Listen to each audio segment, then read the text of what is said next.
ഗോൾവാൾക്കർ എങ്ങനെയാണ് ആധുനിക ഇന്ത്യയുടെ ഒരു പ്രതീകമായി മാറുന്നതും ആധുനിക രാഷ്ട്ര നിർമ്മിതിയിൽ ഗോൾവാൾക്കറുടെ പങ്ക്, ശാസ്ത്ര സാങ്കേതിക സ്ഥാപനങ്ങളുടെ വളർച്ചയ്ക്ക് ഗോൾവാൾക്കർ ഏതെങ്കിലും തരത്തിലുള്ള പങ്ക് ഏതെങ്കിലും ജനാധിപത്യ സംവിധാന ക്രമങ്ങളിലൂടെ നിർവഹിച്ചിട്ടുണ്ടോ? ഈ പേര് വരാനുള്ള കാരണം എന്താണ്?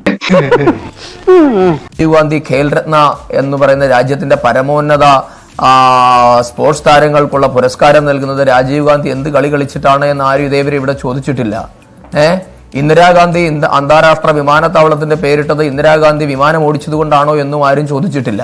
അപ്പോൾ അതത് മേഖലകളിൽ എക്സൽ ചെയ്യുന്നവരുടെ പേര് മാത്രമാണ് കൊടുക്കേണ്ടത് എന്ന വാദം അവിടെ തന്നെ പൊളിഞ്ഞു. ഒന്ന്, ഇന്ത്യ മഹാരാജ്യത്ത് 947 ശേഷം ഒരുപക്ഷെ അല്ലെങ്കിൽ ഇന്ത്യ വീണ്ടും വിഘടിക്കപ്പെട്ടു പോകുമായിരുന്ന ഒരു അവസ്ഥയിൽ ഈ രാജ്യത്തെ സോഷ്യൽ എഞ്ചിനീയറിംഗ് നടത്തി ഈ രാജ്യത്തിന്റെ ഐക്യവും അഖണ്ഡതയും ഊട്ടിയുറപ്പിച്ച് ലോകത്തിലെ ഏറ്റവും പഴക്കമുള്ള സംസ്കാരമായ ഭാരതീയ സംസ്കാരത്തെ സംരക്ഷിച്ചു നിർത്താൻ വേണ്ടി അദ്ദേഹം ചെയ്ത പ്രവർത്തനങ്ങൾ തന്നെയാണ് ഈ രാജ്യത്തിന്റെ ഏറ്റവും സംഭാവന. ഒന്ന്, അങ്ങനെ അദ്ദേഹം തെളിച്ച പന്ഥാവിലൂടെ കോടിക്കണക്കിന് യുവാക്കന്മാർ അവരുടെ ജീവിതം കരുപിടിപ്പിക്കുകയും അതൊന്നും കൂടി വ്യക്തമാക്കിയതെന്നായിരിക്കും ഏത് രീതിയിലായിരുന്നു ആ പ്രവർത്തനമെന്ന്.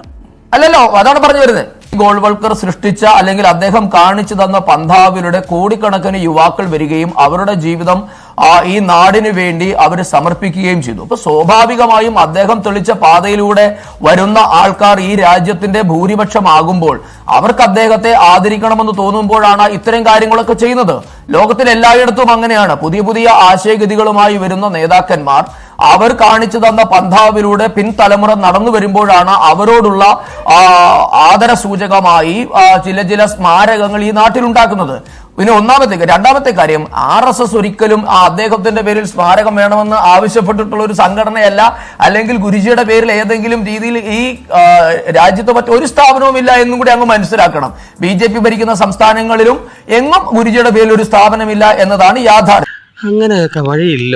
കാശ്മീരിനെ പാകിസ്ഥാൻ ആക്രമിക്കാൻ പോകുന്നു അല്ലെങ്കിൽ സ്വയംഭരണം അവകാശം എന്ന ഒരു തത്വത്തിൽ അധിഷ്ഠിതമായ രാജ്യത്തെ നാട്ടുരാജ്യങ്ങളെ പലരെയും VP മേനോന്റെയും സർദാർ പട്ടേലിന്റെയും നേതൃത്വത്തിൽ ഇന്ത്യൻ യൂണിയനിൽ ലയിപ്പിച്ചപ്പോൾ ജമ്മു കാശ്മീരിലെ മഹാരാജാവായ ഹരിസിംഹൻ മാത്രം ഒരു തീരുമാനമെടുക്കാതെ കുഴങ്ങി നിൽക്കുകയാണ്. അദ്ദേഹത്തിന് 3 ഓപ്ഷൻസ് ആണ് മുൻപിൽ ഉണ്ടായിരുന്നത്. ഒന്ന്, ഇന്ത്യയിൽ ചേരാം, അല്ലെങ്കിൽ പാകിസ്ഥാനിൽ പോകാം, സ്വതന്ത്രനായി നിൽക്കാം. അന്ന് അദ്ദേഹത്തിന്റെ പ്രധാനമന്ത്രി അദ്ദേഹത്തെ ഉപദേശിച്ചു നമ്മൾ സ്വതന്ത്രനായി നിൽക്കണമെന്നായിരുന്നു.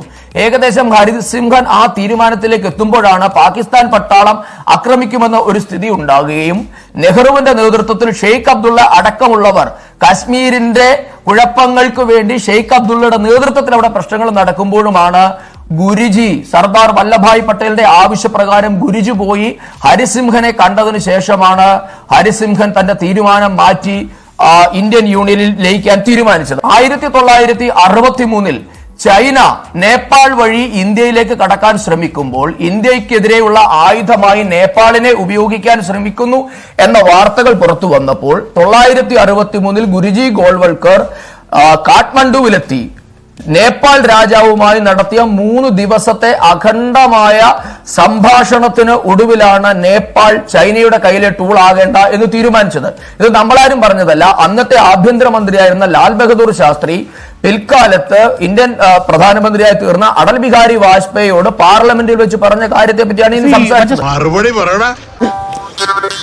മേനോനാണോ അതല്ല കേൾക്കുന്നുണ്ടെങ്കിൽ VP മേനോനാണോ ഈ ഗോൾവാൾക്കർ ആണോ ആ അർത്ഥത്തിൽ ഈ ദേശീയോദ്ഗ്രഥനവുമായി ബന്ധപ്പെട്ട് കൂടുതൽ പ്രവർത്തനം നടത്തിയിരിക്കുന്നത്? അങ്ങനെ തൂക്കി നോക്കുന്ന സാധനമല്ലല്ലോ. ഓരോരുത്തരും ഓരോ മേഖലയിലല്ലേ പ്രവർത്തിക്കുന്നത്. അങ്ങനെ എങ്ങനെയാണ് പറ്റുന്നത്? അവരവരുടെ മേഖലയിൽ VP മേനോൻ എന്നൊരു സിവിൽ സർവന്റ് ചെയ്തതിനേക്കാൾ എന്താണ് കൂടുതൽ ഗോൾവാൾക്കർ ചെയ്തത് എന്നുള്ളതാണ് എന്റെ ചോദ്യം. അങ്ങ് പറഞ്ഞതുപോലെ കോടിക്കണക്കിന് മനുഷ്യരെ സമർപ്പിച്ചു എന്നാണ് ഉദ്ദേശിച്ചത്. കോടിക്കണക്കിന് യുവാക്കളെ ഇന്ത്യയുടെ നിർമ്മാണത്തിന് സമർപ്പിച്ചു ഗോൾവാൾക്കർ എന്ന് പറഞ്ഞു. അങ്ങ് ഉദ്ദേശിച്ചു എന്ന് പറയുന്ന ആഭ്യന്തര സെക്രട്ടറിയുടെ ചുമതലയായിരുന്നു ഇന്ത്യൻ യൂണിയനെ അഖണ്ഡമായി നിലനിർത്തുക എന്നുള്ളത്. ഗുരുജി അതിനുവേണ്ടി ഡെസിഗ്നേറ്റ് ചെയ്ത ഉദ്യോഗസ്ഥനല്ല. അദ്ദേഹം നിരവധി കാര്യങ്ങൾ ചെയ്ത കൂട്ടത്തിലെ ഒരു കാര്യമാണ് എടുത്തു പറഞ്ഞത്. അപ്പൊ താരതമ്യം ചെയ്യുമ്പോൾ അങ്ങനെയുള്ള VP മേനോനെയും മറ്റൊരു ഹോം സെക്രട്ടറിയും തമ്മിൽ നിങ്ങൾ താരതമ്യം ചെയ്താൽ ഞാൻ മനസ്സിലാക്കാം. ഇപ്പൊ ഞാൻ ചോദിക്കട്ടെ, അരുണ് എല്ലാ ദിവസവും വാർത്ത വായിക്കുന്നു, മറ്റൊരാൾ ഗസ്റ്റായിട്ട് വന്നൊരു വാർത്ത വായിച്ചപ്പോൾ അരുണുമായിട്ടാണോ അയാളെ താരതമ്യം ചെയ്യുക? അല്ല. അപ്പം ഗുരുജി ഗോൾവൽക്കർ ചെയ്യുന്ന കാര്യം എന്തടിസ്ഥാനത്തിലായിരിക്കണം വർത്തമാനകാല ഇന്ത്യയിൽ ഒരു ശാസ്ത്ര സ്ഥാപനത്തിന്റെ പേര് ഗോൾവാൾക്കറുടേതായി മാറേണ്ടത്? അദ്ദേഹം എന്തുതരം സംഭാവനയാണ് നൽകിയിട്ടുള്ളത്? അദ്ദേഹത്തിന്റെ കാലയളവിൽ രാജ്യത്ത് നടന്ന സ്വാതന്ത്ര്യ സമരം എന്ത് പങ്കാണ് വഹിച്ചിട്ടുള്ളത്? അദ്ദേഹം ഉൾപ്പെടുന്ന സംഘടന ഈ രാജ്യത്തെ ഒറ്റുകൊടുക്കുവാൻ വേണ്ടി ബ്രിട്ടീഷുകാരോട് ചേർന്ന ചരിത്രമല്ല ഈ രാജ്യത്തിന് പറയാൻ വേണ്ടിയിട്ടുള്ളത്. എത്രയോ ചരിത്രഘട്ടങ്ങൾ നമ്മൾ എത്ര തവണ ചർച്ച ചെയ്തിട്ടുള്ളതാണ്. ഇന്ത്യയുടെ ത്രിവർണ്ണ പതാക 3 എന്ന സംഖ്യ തന്നെ രാജ്യത്തിന് നല്ലതല്ല, ശുഭസൂചനയല്ല എന്ന് പറഞ്ഞുകൊണ്ട് ഇന്ത്യൻ ത്രിവർണ്ണ പതാക പറ്റില്ല എന്ന് വാദിച്ചിരുന്നവർ ആരായിരുന്നു? 2000 ആണ്ട് വരെ RSSന്റെ ഒരു കാര്യകാലയത്തിലും ഇന്ത്യൻ ദേശീയ പതാക ഉയർത്തില്ല എന്ന് പ്രഖ്യാപിച്ചവർ ആരായിരുന്നു? ഇന്ത്യൻ ഭരണഘടന മനുസ്മൃതിയെ ഉൾക്കൊള്ളില്ല, അതുകൊണ്ട് ഭരണഘടന തന്നെ മോശമെന്ന് പ്രഖ്യാപിച്ചിരുന്നവർ ആരായിരുന്നു? ഇന്ത്യയുടെ ദേശീയ ഗാനം അതിവിടെ പാടില്ല എന്ന് പ്രഖ്യാപിച്ചിരുന്ന ആരായിരുന്നു? ഇന്ത്യൻ സ്വാതന്ത്ര്യ സമരത്തിന്റെ ഭാഗമായി നിൽക്കരുത്, അതല്ല ഒരു മതരാഷ്ട്രത്തിന് വേണ്ടതെന്ന് പ്രഖ്യാപിച്ചവർ ആരായിരുന്നു? അദ്ദേഹം തന്നെ എഴുതിയിട്ടുള്ള ബഞ്ച് ഓഫ് തോട്ട്സ് എന്ന് പറയുന്ന ഇവരുടെ പ്രസിദ്ധമായ വേദപുസ്തകത്തിൽ പേജ് 217 മുതൽ 242 വരെ ഇന്ത്യയുടെ ആഭ്യന്തര ശത്രുക്കളായി എണ്ണമിട്ട് പറയുന്നവർ ആരാണ്? ഇന്ത്യയിലെ ക്രിസ്ത്യാനികൾ, ഇന്ത്യയിലെ മുസ്ലിങ്ങൾ, ഇന്ത്യയിലെ കമ്മ്യൂണിസ്റ്റുകാർ. ഇവർ ആന്തരിക ഭീഷണികളാണ് എന്ന് പ്രഖ്യാപിച്ച ഇന്ത്യ എന്ന് പറയുന്ന ആശയത്തെ സംജ്ഞയെ ഒറ്റുകൊടുത്തവരാണ്. തികഞ്ഞ ഇന്ത്യ വിരുദ്ധനാണ് ഈ പറയുന്നയാൾ. ഇന്ത്യ വിരുദ്ധനായ ഒരു മനുഷ്യന്റെ പേര് നമ്മളുടെ രാജ്യത്തെ ഒരു ശാസ്ത്ര സ്ഥാപനത്തിന് ഇടുന്നതിൽ പരം അപഹാസ്യകരമായ പരിഹാസ്യകരമായ ഒരു നടപടി വർത്തമാനകാല ഇന്ത്യയിൽ മറ്റൊന്നുണ്ടോ? മനസ്സിലായി. എടാ നാറി, നിനക്ക് നാണമുണ്ടോ? നിനക്ക് ഞാനൊരു ഉമ്മൻ ചരട്ടറ കള്ള. ഗോൾവാൾക്കർ ആധുനിക ഭാരതത്തിന്റെ നിർമ്മിതിക്ക് നൽകിയ സംഭാവന എന്ത്? അതൊരു സ്പെസിഫിക് ആയ ചോദ്യമാണ്. ഒന്നെങ്കിൽ അദ്ദേഹം ഒരു പഞ്ചായത്തിലെങ്കിലും നിന്ന് തെരഞ്ഞെടുക്കപ്പെടണം, അതല്ലെങ്കിൽ ഏതെങ്കിലും ശാസ്ത്ര സാങ്കേതിക സ്ഥാപനങ്ങളുടെ ഏതെങ്കിലും ആശയങ്ങൾ, പ്രത്യയശാസ്ത്രപരമായ ആശയങ്ങൾ നൽകണം. ഇതിൽ ഇത്തരം കാര്യങ്ങൾ ഏതെങ്കിലും തരത്തിൽ അദ്ദേഹം ചെയ്തിട്ടുണ്ടോ? നാരായണിമംഗലം നാരായണൻ ആരാണെന്നാ നിന്റെ വിചാരം? അവൻ കലക്കാൻ പോണ കലക്ക് കണ്ടു. സ്വർണ്ണക്കടത്തുമായി ബന്ധപ്പെട്ട വിഷയം നടന്നപ്പോഴൊക്കെ CPIMന്റെ പ്രതിനിധികൾ ചർച്ചയുടെ ആദ്യത്തെ അരമണിക്കൂർ അപഹരിച്ചു പോകുമായിരുന്നു. നിങ്ങൾ രണ്ടുപേരുടെ നമ്മളുടെ ഡയലോഗായി മാറുമ്പോൾ ഞങ്ങൾ കണ്ടിരുന്നിട്ടുണ്ട്. അന്ന് ചോദിച്ചപ്പോൾ അരുൺ പറഞ്ഞ ന്യായം അവരാണ് ഇതിന് മറുപടി പറയേണ്ടത്, അതുകൊണ്ട് അവർക്ക് സമയം കൊടുത്തു എന്നാണ്. ആ ന്യായം എന്താ അരുണെ? BJP പ്രതിനിധി വരുമ്പോൾ BJPയോട് ഇല്ലാത്തത്? ഞങ്ങൾക്കൊന്നും ഇതിന് മറുപടി ഇല്ലാത്തതൊന്നുമല്ല. അപ്പൊ അരുണിന്റെ കമ്മ്യൂണിസ്റ്റ് പക്ഷപാതിത്വമാണ് ഇവിടെ കാണുന്നത്. അരുൺ നിഷ്പക്ഷനായ ആങ്കർ ആണെങ്കിൽ എല്ലാവരോടും ഒരുപോലെ പെരുമാറണം. സ്വർണ്ണക്കടത്ത് വരുമ്പോൾ നിങ്ങൾക്ക് CPMന്റെ 1 മണിക്കൂർ ചർച്ചയിലെ 40 മിനിറ്റും നിങ്ങൾ അപഹരിച്ചിട്ടുണ്ട് CPM പ്രതിനിധികളുമായി. അപ്പോഴൊക്കെ ഞങ്ങൾ കണ്ടോണ്ടായിരുന്നു. ശ്രീ സന്ദീപ്, മുരളീധരന്റെ വിഷയം വന്നപ്പോഴും ഞാൻ സംസാരിച്ചിട്ടുണ്ട്. സന്ദീപ്, നമുക്ക് അത് പറഞ്ഞ സമയം കളയരുതേ. അങ്ങ് ഇതിലേക്ക് ഞാനിപ്പോൾ ഒരു കാര്യത്തെ പറ്റി സംസാരിച്ചുകൊണ്ടിരിക്കുമ്പോൾ അരുൺ ഇടയ്ക്ക് വെച്ച് ഓടിപ്പോകരുതെന്നാണ് ഈ പറഞ്ഞത്. എനിക്ക് പറയാൻ കേൾക്കാനുള്ളത് സൗകര്യം ഉണ്ടെങ്കിൽ മാത്രം എന്നെ വിളിച്ചാൽ മതി, അല്ലെങ്കിൽ എന്നെ വിളിക്കരുത്. ഞാനിവിടെ നിങ്ങൾ പറയാൻ സമയം തരണം. ഗുരുജി ഗോൾവാൾക്കറിന്റെ പേരുള്ളൊരു ചർച്ച അല്ലല്ല, അരുണിനോടാണ് അസ്വസ്ഥത. അരുണിന്റെ കമ്മ്യൂണിസ്റ്റ് മുഖംമൂടിയോടാണ് എനിക്ക് അസ്വസ്ഥത. അല്ലെങ്കിൽ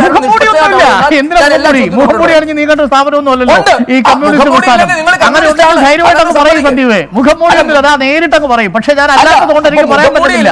ഈ പൊട്ടൻ എന്ന് പറയുന്നത് കമ്പ് മൊഴിയൊന്നല്ല, ഇവൻ തന്നെ മുഖംമൂടി അണിഞ്ഞുകൊണ്ട് വോട്ടർ കൊള്ള സ്ഥാപനമൊന്നും അല്ലല്ലോ കമ്മ്യൂണിസ്റ്റ് പ്രസ്ഥാനം.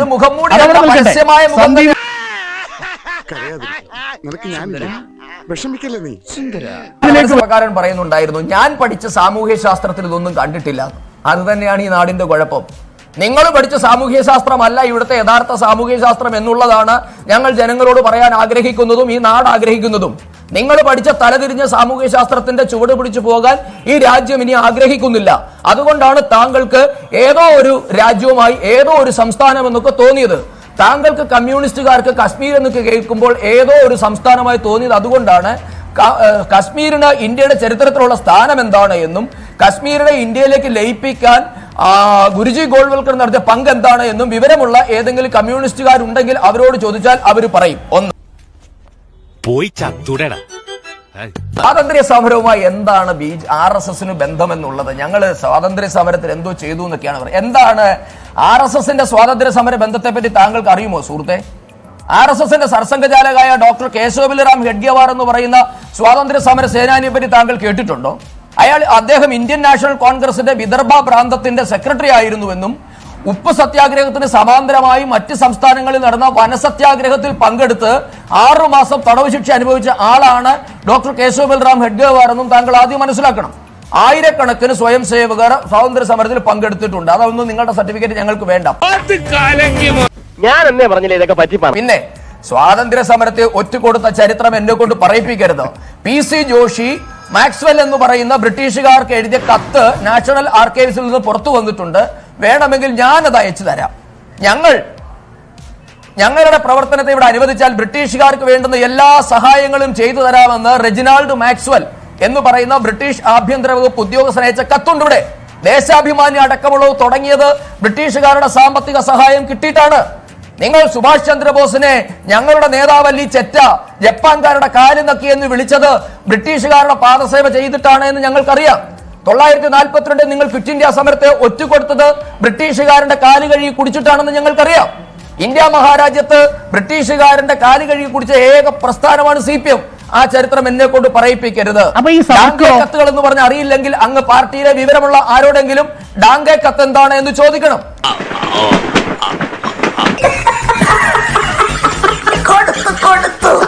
ചരിത്രവിരുദ്ധമായി സംസാരിച്ചു പോകരുത്.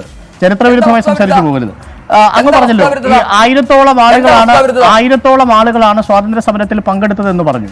ഈ നമ്മുടെ ഗോൾവാൾക്കർ സ്വാതന്ത്ര്യ സമരത്തിൽ പങ്കെടുക്കാൻ വരുന്ന ആളുകളോട് ഗോൾവാൾക്കർ പറഞ്ഞത് എന്താണ്? സ്വാതന്ത്ര്യ സമരത്തിൽ പങ്കെടുക്കണമെന്നാണോ സംഘബലത്തിന് ശക്തി കൂട്ടണമെന്നാണോ? RSS ഉണ്ടായിട്ടുള്ളത് സ്വാതന്ത്ര്യ സമരത്തിൽ പങ്കെടുക്കാൻ ഉണ്ടാക്കിയ പ്രസ്ഥാനമല്ല അരുണെ. RSS ഉണ്ടായത് ഇന്ത്യ നേടുന്ന സ്വാതന്ത്ര്യം ഇനി ഒരിക്കലും അടിയറ വെച്ച് പോകാതിരിക്കാൻ വേണ്ടിയുള്ള ജനങ്ങളെ വാർത്തെടുക്കാനാണ് RSS ഉണ്ടായത്. ഇന്ത്യക്ക് സ്വാതന്ത്ര്യം നേടലായിരുന്നില്ല RSSന്റെ ലക്ഷ്യം. ഇന്ത്യക്ക് സ്വാതന്ത്ര്യം നേടാൻ അന്ന് ഇന്ത്യൻ നാഷണൽ കോൺഗ്രസ് അടക്കമുള്ള നിരവധി ദേശീയ പ്രസ്ഥാനങ്ങൾ ഇവിടെ ഉണ്ട് എന്നും RSSന്റെ ലക്ഷ്യം ഇനിയും കിട്ടാൻ പോകുന്ന സ്വാതന്ത്ര്യം ഇനി ഒരിക്കലും നഷ്ടമാകാതെ ഇന്ത്യൻ നാഷണൽ കോൺഗ്രസ് നേടുന്ന സ്വാതന്ത്ര്യത്തിന് ശേഷം ഉള്ള ഇന്ത്യയെ നിർമ്മിക്കലായിരുന്നു കോൺഗ്രസ്. ആരുടെ കുടുംബ സ്വത്തായിരുന്നില്ല അരുണെ? ഇന്ത്യൻ നാഷണൽ കോൺഗ്രസ് ആരുടെയും കുടുംബ സ്വത്തല്ലല്ലോ. കുടുംബത്തിന്റെ കാര്യമൊന്നുമല്ല സന്ദീപ്. ഇന്ത്യൻ നാഷണൽ കോൺഗ്രസ് നേടുന്ന സ്വാതന്ത്ര്യത്തിന് അല്ല സന്ദീപ്, ഞാൻ വളരെ സീരിയസ് ആയി ചോദിക്കുകയാണ്. സന്ദീപ് ഇന്ത്യൻ നാഷണൽ കോൺഗ്രസ് നേടുന്ന സ്വാതന്ത്ര്യത്തിന് മുകളിലുള്ള ഇന്ത്യയെ കെട്ടിപ്പടുക്കുക, അതായിരുന്നു RSSന്റെ താല്പര്യം. അങ്ങനെയല്ലേ ഞാൻ മനസ്സിലാക്കേണ്ടത്? ഇന്ത്യൻ നാഷണൽ കോൺഗ്രസ് നേടുന്നതല്ല, ഇന്ത്യ നേടുന്ന സ്വാതന്ത്ര്യം ഇനി ഒരിക്കലും അടിയറവ് വെച്ചു പോകാതിരിക്കാൻ ഞങ്ങൾ പഠിച്ചത് ഇന്ത്യ ആദ്യമായിട്ടും അവസാനമായിട്ട് വന്ന വിദേശി അല്ല ബ്രിട്ടൻ. ഫ്രാൻസുകാർ വന്നു, ഡച്ചുകാർ വന്നു, പോർച്ചുഗീസുകാർ വന്നു, മുഗളന്മാർ വന്നു, ഹൂണന്മാർ വന്നു. ഇവരെല്ലാം ഇന്ത്യയെ അടിമത്തത്തിലാക്കി. ഒരാൾ പോയി മറ്റൊരാൾ വരുന്നു. അപ്പൊ ഇന്ത്യ തുടർച്ചയായി കണ്ടിന്യൂസ് ആയി അടിമത്തത്തിലേക്ക് പോകുന്നു. അത് എന്തുകൊണ്ടാണ് എന്ന് ചിന്തിച്ചപ്പോൾ ഉണ്ടായ ഉത്തരമാണ് RSS. ഒരിക്കൽ കിട്ടിയ സ്വാതന്ത്ര്യം നിലനിർത്താൻ തക്ക ശേഷിയുള്ള ജനങ്ങളെ ഉണ്ടാക്കിയെടുക്കുക, അതാണ് RSSന്റെ ലക്ഷ്യം. അല്ലാതെ സ്വാതന്ത്ര്യ സമരത്തിൽ പങ്കെടുക്കാനല്ല. രാജ്യത്തിനകത്ത് നിന്നുകൊണ്ട് കാശ്മീരിനെ വിഘടിപ്പിക്കാൻ ശ്രമിക്കുന്നു. പഞ്ചാബിൽ പ്രശ്നങ്ങൾ ഉണ്ടാക്കി. കേരളത്തിൽ മലപ്പുറത്ത് പ്രത്യേക ജില്ല വേണമെന്ന് പറഞ്ഞ് മലപ്പുറത്ത് പ്രശ്നങ്ങൾ ഉണ്ടാക്കി. രാജ്യത്ത്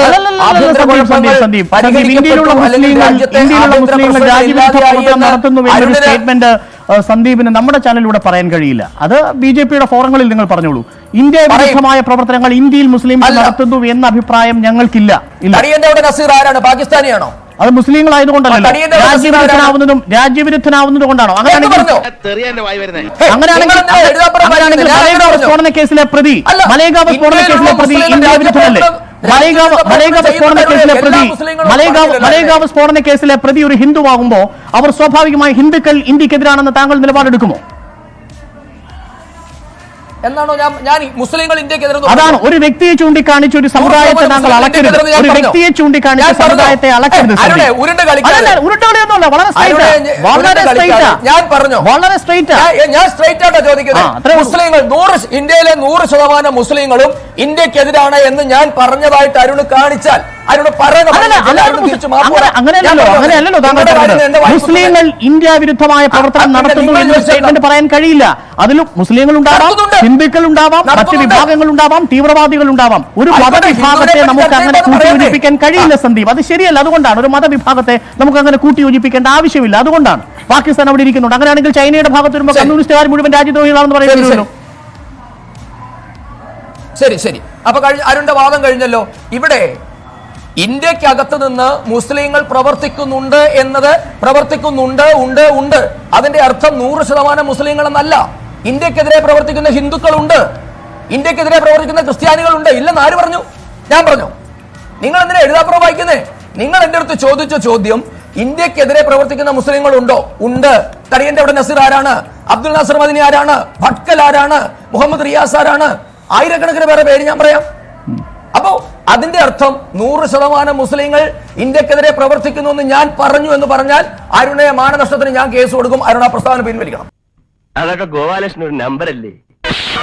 പറഞ്ഞ ഭാഗം ഇപ്പോഴും ഇന്ത്യക്കുള്ളിൽ മുസ്ലിങ്ങൾ ഭീകരവിരുദ്ധ പ്രവർത്തനം, പാകിസ്ഥാൻ അനുകൂലമായി രാജ്യവിരുദ്ധ പ്രവർത്തനം നടത്തുന്നതെന്നാണ്. അങ്ങനെയല്ല. രാജ്യദ്രോഹം നടത്തുന്നവർ അത് മുസ്ലിം ആണെങ്കിലും ഹിന്ദു ആണെങ്കിലും ക്രിസ്തു ആണെങ്കിലും എന്നാകണമെന്നാണ് ഞാൻ പറഞ്ഞത്. എന്ന വാദമാണ് താങ്കളുടേതെങ്കിൽ നമുക്ക് അങ്ങനെ തന്നെയാണ്.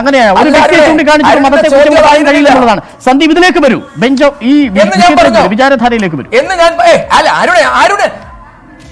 അരുൺ എന്തും പറഞ്ഞിട്ട് അങ്ങ് പോകാൻ ധരിക്കരുത്. അരുണെ അങ്ങനെ സമ്മതിക്കില്ല. ഞാൻ അങ്ങനെ പറഞ്ഞിട്ടില്ല. അരുണ് കാണിക്കങ്ങനെ ഞാൻ പറഞ്ഞത്. അരുണാണ് എന്നോട് ചോദിച്ചത് ഏതെങ്കിലും മുസ്ലിങ്ങൾ ഇന്ത്യക്കെതിരെ പ്രവർത്തിക്കുന്നുണ്ടോ? ഉണ്ട്. ഞാൻ അവരുടെ പേരുകൾ പറഞ്ഞപ്പോൾ നിങ്ങൾ എന്തിനാ മതത്തെ കൊണ്ടുവന്നത്?